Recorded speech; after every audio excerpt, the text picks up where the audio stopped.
Welcome to another episode of Collector's Edition. It's your boy, D. Don't know why I did that. I never call myself D. It's Dan. And this episode, I'm here to talk to you about my movie collection. This is one that I wanted to do for a while because up until recently, my movie collection was in shambles, spread apart all over my house on different shelves. I finally said, forget the whole separating by format. Let's get everything together. Let's weed out any duplicates. When I say we, I mean the royal we, it's just me. So I put everything together, Blu-rays, DVDs, 4K, everything, alphabetized them. I also, sadly, as you may have heard on the podcast, my uncle passed away, but in a very sweet gesture, he let me know that he wanted me to hold on to all of his movies. So his movies got integrated. So let's start with the beginning. My Uncle Blaine was a big consumer of film. Didn't really give a lot of care about format or packaging or anything. His whole idea was as much movie as he could get for the money. So I've got a large selection of these type of things, which are the ultimate comic book 5-movie collection. Most of this is crap. Some of it is good, though. Got Conan the Barbarian, never saw it. The Spirit, I walked out in the middle. Kick-Ass, good. The Crow, very good. Punisher, the Thomas Jane one, So I got a lot of those types of things. A whole bunch. I've got Us and Get Out together in a format like that. I've got this little gem. I picked this up at my very first New York Comic Convention. If you guys remember comic book conventions back in the day, there'd always be a booth selling bootleg DVDs. This is the ultimate DC Marvel fan film collection. So this is very weird, but super enjoyable. It's a bunch of fan-made trailers for movies that don't exist, like Grayson and Batman Dead End and World's Finest. I will always hold on to this. It's always enjoyable, even if it's not good. Here's a fun one. I like to say fun when I talk about Collector's Edition. This is something that Jeff got rid of when he was moving. He brought a whole bunch of movies to my house on a recording day and said, Jimmy and Dan, help yourselves. So this is a Blu-ray release of A Most Violent Year, which is the Oscar Isaac, Jessica Chastain. I think it's their first collaboration. They've done a couple things since. I think this was made for HBO, but it was produced by A24. Really good, dramatic film. Don't recall what it's about. Oh, it's about the gritty story of crime and corruption in New York City. Who doesn't love that? A lot of this is stuff that you can get everywhere. You can get at Best Buy, Target, whatever. I'm into let's show you the cool underground shit. Oh, here's one that I was just talking to Jimmy about off camera. This is the director's edition, the untitled cut of Almost Famous. This is a movie Jimmy hasn't seen, and that's really dumb because this is a movie that he will absolutely love. It's written and directed by Cameron Crowe, loosely based on his true life as a young teenager who became a writer for Rolling Stone. He got to go on tour with Led Zeppelin. This movie is about a fictional band, but it's a coming-of-age music movie. Jimmy, I'm looking at you. What are you thinking? You haven't seen Almost Famous. It's all happening. So we tried to shoot this video once already, and everything fell over, so I'm being very dainty right now. A bootleg that my uncle made. Oh, that's fallen in the early 2000s. Oh, whoa! Backbeat. This is a movie we talked about the early Beatles. Not a great format or collection, just a good movie that people should own. It's well overlooked. This is not the most recent collection of Back to the Future movies, but it's the one that I own. I think this is 25th maybe. Let's see. Doesn't say. 25th, says Jimmy off camera. This has the flux capacitor. The reason why I bought this, I've double and triple dipped on this thing, is because it's got all the movies, but it also has the animated series, which was a big deal for me to own, even though I've never watched one episode. There's not a lot of reason to own this stuff. Supposedly, I own these movies because I love them so much that if they ever aren't available streaming, I will still have them. That's what I tell myself at night so I can sleep, when in reality, I just spend money because America. This is a really cool, I'm showing a lot of stuff that is not legal and that you can't get anywhere because that's the kind of guy I am.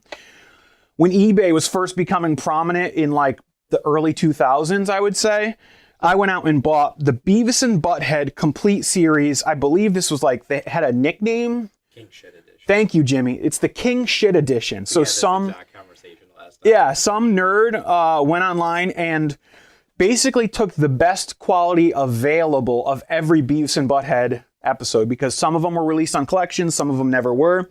And the big thing that's different about this is he re-edited in all of the music videos with their commentary. So this is dope. MTV will never release these because it has to get rights from all those artists, which they're never going to do. So this set and the second one have every episode of Beavis and Butthead with some of their like weird commercials and straight to video stuff. But the important thing is with the music videos. If you ever see the King Shit Edition on eBay, it's a bootleg, buy it. It's good. This is not anything special, but it's the most recent movie I just bought. I own all the Marvel movies. So this is Black Widow. I buy the 4K because one day I'll have 4K and it also comes with Blu-ray. If you're looking for a popular movie like the Marvel series or something like that, buy it on eBay. A week after it comes out, they're available for like $10 less than when you could buy it at the store. So that's what I always do. This is one that I've been chipping my way through in off time. This is a Big Daddy collection. This is the James Bond collection. This has every James Bond film except for the one that's out now, No Time to Die. It's literally just like separated by chunks of years. I'm still in Sean Connery, if you want to know how I'm doing with that. This is a documentary I talked about on our Clash episode. Go back and check it out. Still want to watch this with Jimmy since he's been getting into it. And I don't think Jeff's even seen this before. Daria, the complete animated series. This is a really nice set. I think I got this for like $16 on Amazon. It's everything. It's the whole series and the movies. I was super stoked to find this at such an affordable price. Bought it. Immediately was like, let's do an episode on Daria. I love Daria. We did the episode. I watched 3 or 4 episodes to prep for the podcast, and I was like, it's not as good as I remembered it. But for $16, if I ever want to watch an episode of Daria, it's right here. I don't think this is streaming anywhere for free. Hulu. I'm wrong. I haven't spoken about all of them because I've got a lot, but I love the Criterion collection. They do such a nice job. The films are always in their best format.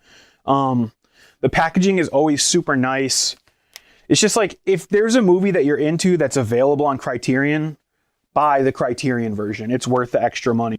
It's always going to be, I think they strive to have all of the possible versions of the film, meaning like, this is a film, Dazed and Confused, Richard Linklater. Great movie, but it was released like many different times across many different formats. And Criterion always does a really good job at compiling the special features. So when you get the Criterion collection, you're really like pretty guaranteed to have the best version of that movie. That's not going in, so we're just going to put that down there. Here's a film that doesn't get enough love. I got the steel box of this because I enjoy it so much. This is Dr. Sleep. Mike Nichols, we talked about him on our Haunt Me Into episode. He did The Haunting of Hill House, Haunting of Bly Manor. I don't think that's his name, though. Mike Flanagan. Here's a movie that I have not seen yet. This is one of my Uncle Blaine's. This is Dune, the David Lynch version from the 80s. I have not watched this because I'm waiting for the Denis Villeneuve film, which by the time this video airs will be out. I will have seen it, and I'm sure I'll have opinions. And I want to watch this after that to see how it stacks up. Check out our Dune episode. I tried to talk Jimmy and Jeff into it. I've recently been rereading the book in preparation for the movie. I got all Flight of the Conchords. I've got every season of Fringe. That's a great, not talked about enough TV show. Definitely underrated. Yeah, Fringe was great. They really pushed the sci-fi series thing all the way, like as far as it could go.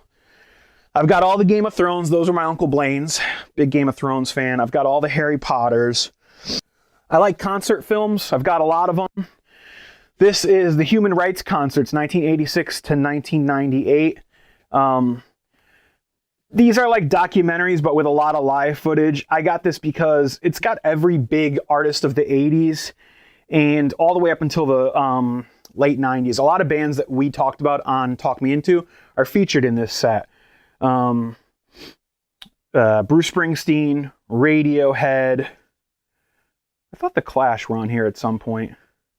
Nope, I guess it's too late for that, but a lot of good stuff on here.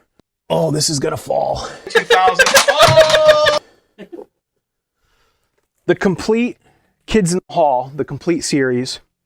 I haven't opened this yet because it is available streaming, but I got an awesome deal on this, and it also comes with Death Comes to Town, which was a straight-to-DVD movie they made.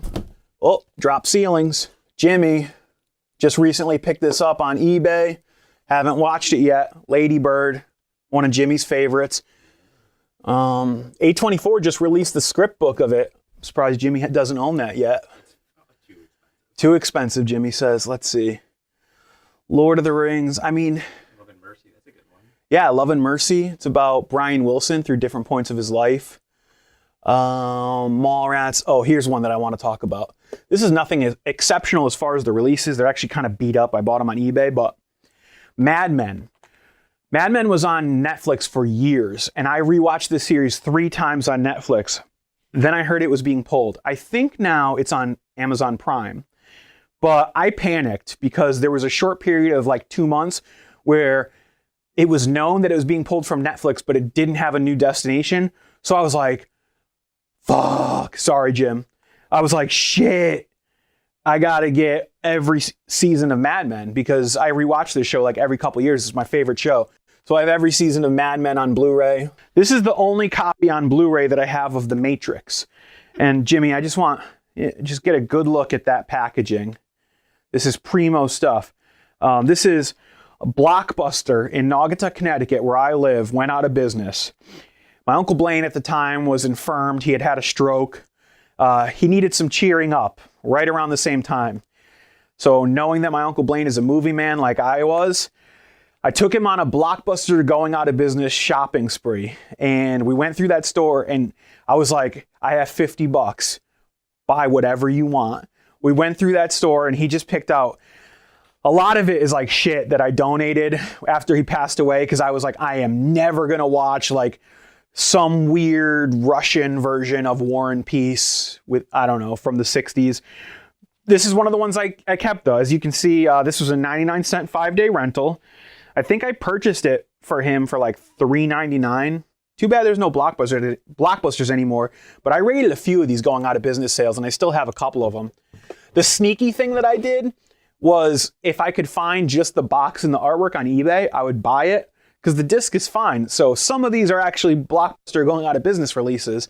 That one I never got the case for. This is one of my favorite recent movies and I love this packaging. I think I just convinced Jimmy to get this. This is MidSummer, the director's cut. I don't fall into like a lot of double dipping on director's cuts unless I think they're actually integral to the story. And this film, I do believe the director's cut is superior. I also just love this packaging. It's very hard to get out, but it's in like a cloth bound slipcase. It's got all new artwork. It's got a foreword by Martin Scorsese. It's just really beautiful. There's tons of production artwork. If you're into the movie MidSummer, this is a little more pricey. It's only released through A24 directly. It's the only way you can get it in 4K too. Yeah, so as Jimmy said off mic, it's the only way you can get it in 4K. So check that out if you're into it. When I was thinking of doing a direct collector's edition for my movies, this is one of the ones that popped into my head. This is a release of the Planet of the Apes 40-year evolution. This is one of my favorite sets. It's one of the first Blu-ray sets, big purchases I bought. It's a real pain in the ass to fit on a shelf. It's very cumbersome, but I like, if you can see in here, they've done like a really cool timeline of the entire series. And one of the best things about it is it includes the original cut for my favorite, Conquest of the Planet of the Apes. Basically, that's the one where the apes win. And when they showed it to test audiences and the film ends with the apes brutally like smashing the heads in of humans with the clubs of their guns, the 60s test audiences didn't love that. Didn't go over big. So they re-edited it very poorly to the version that you all have seen on TV and stuff. This has that, but it also has the original where the apes don't show mercy. They beat humans to death for a long time. Isn't that the point of that movie? It's the prequel, isn't it? It is, but in the version that you're all familiar with from TV, at the last minute when the apes are about to kill a group of humans that they've taken hostage, Caesar is like, no, we must be better than the humans. We must show them mercy. And that's not the way it was written. Wizard of Oz is one of my favorite movies of all time. Return to Oz. If you haven't seen it, very weird. It is like if adult fans of The Wizard of Oz were like, let's do a scary acid trip sequel. This is based on a book, one of the original Frank L. Baum books. But it is very strange. Not a good movie, but I recommend seeing it once. These are DVDs that were burned either for me by my uncle, my other uncle, or just left here when he moved. We might get an appearance by my dad's dog, Skippy. I am dog sitting today. Hi, Skippy. Let's see. Oh, there's Skippy. Hi, Pooch. I collect dogs, too. I'm Not There. This is a really weird Bob Dylan biopic where different actors portray different aspects of Bob Dylan's personality. I think it's Todd Haynes. Great movie. Superbad. You all know what Superbad is. It's whatever. Eddie Murphy's Delirious. This is funny and very problematic. I liked it as a kid. Probably shouldn't have watched it as a kid. Now as an adult, I'm like, this is very full of hate speech. Yeah, dab. Clerks 2. It is what it is. A lot of these burned DVDs are very problematic. I've got all of Lucky Louie, which is Louis C.K.'s HBO show. I've got the Ali G Show, which is the birth of Borat, Sacha Baron Cohen's HBO BBC show. That's great. Here's one that has to be an episode of Talk Me Into at some point. I really want to like buy a copy of this. Absolutely fabulous. It was a BBC comedy series. Jimmy's shaking his head no. It's from like, I'd say like the early 90s. It's kind of like if the cast of RuPaul's Drag Race made a sitcom. Comedians of Comedy live at the El Rey. This just says video of Dan's band. Don't know which band, but there you go. And then here's like a couple little, these aren't burned, but they're in CD cases. I hate when companies do this. Champion. This is their last show. Very good band, very good last concert. Recently, the singer has been accused and I believe arrested for child sexual exploitation. Not a great look. Have Heart. This is their final show. If you listen to our recent Jeff's Day episode, when I talked Jeff into Fiddlehead, this is the previous band, Have Heart. What else? I've got all of Seinfeld. Here's the beautiful Steelbook. I don't buy a lot of Steelbooks, but if the artwork is really impressive, this is the 4K and Blu-ray of The Shining. And if you get a good look at this artwork, I'm not sure if that's coming in clearly, but this is, it's basically the outline of the maze from the film, but the walls of the maze are made up with all work and no play makes Jack a dull boy. Yeah, if the company's going to go through the work to have all new artwork generated, like I'm down with that. I'll buy that all day long. Here's another weird release that I thought of when I wanted to do this video. Jimmy also has this set. This is the J.J. Abrams Star Trek from 2009. This is dusty. This packaging was only available at Target. It was a Target exclusive. And the discs are, I'm not going to open it because last time it all fell apart and it was a big mess. But the discs are in the disc part of the ship. Very cool. Looks like I have a cool little prop, but it's a movie. What else? I feel like I've replaced the word fun with cool for this video, so let's just vibe with that. I've got every Star Wars, every canon Star Wars that's available on DVD or Blu-ray I own. Let's see. This is a really cool set. I bought this from my Uncle Blaine.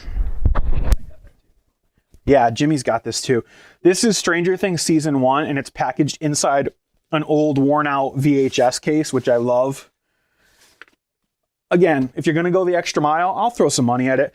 Like, I don't need 1,000,001 Blu-ray cases of like old school. Like, that's fine, but it doesn't really do anything for me. I don't buy movies like that anymore. I just stream them.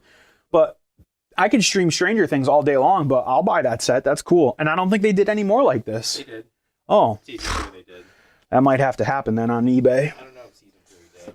I got you that book too that's like that. It's like I do, yeah. Jimmy got me a distressed book of like the making of Stranger Things behind the scenes. That is a fun read. This is a cool Teenage Mutant Ninja Turtles Collector's Edition for the 25th anniversary.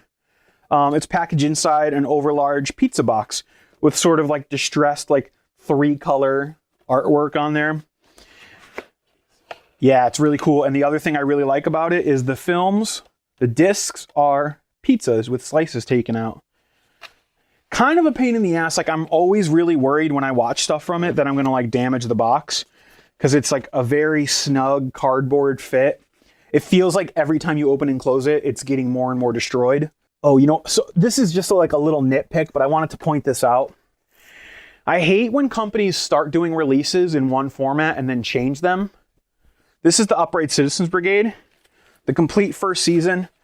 It's in like a slipcase, nothing special, but whatever. Blue color scheme. Season 2, slipcase, red color scheme. Season 3, oh, we're cheap. We're just gonna put it in a regular DVD box with a yellow background. Come on, Comedy Central. Really? How much more does it cost to do the slipcase? It just looks so messy on the shelf now. Here's a movie that, again, nothing special release-wise, but this is such a great underrated film, The War. Kevin Costner, very young Elijah Wood. It takes place in the summer of 1970 in Mississippi. Kevin Costner plays a Vietnam vet who's dealing with PTSD back when that didn't have a name. And his kids are fighting a war over the ownership of a treehouse that was built among a group of friends. So it's this sort of like parable juxtaposition between the effects of real war and the effects of this childhood war. It's a great movie. This is a band that might come up at some point on the podcast. Very underrated early punk band, X. This is live in Los Angeles. I forget when this was shot. Oh, 2004. So this is like on one of their reunions. Great live DVD, very good video and audio quality. Okay. That's a big boy. Here's the big boy. This is the X-Files, the complete collector's edition. I bought this when I had a lot of disposable income. I think I paid around $200 for this. Ooh. It's a very nice set. The only thing I don't like about it is it doesn't include any of the films. It's on DVD too, right? It's also on DVD. I'm sure they've come out on Blu-ray by now, maybe even 4K. But they weren't filmed in that. Like, I think they were filmed on film, though. Really? I think so, yeah. Well, we'll have to see. I don't know how we're going to see, but it's really cool the way it's packaged. They're all in this box, and each season gets its own little slipcase with artwork. It's just very well done. Like, again, the theme of this video is if the movie studio is willing to put the time, the effort, and the money into good packaging, I'll reward them. Apparently, I'm in the minority because physical production of films and TV is like a dead thing. Like, nobody cares. But this is Collector's Edition. We care. I hope you've enjoyed this video. If not, blame Jimmy. See you later.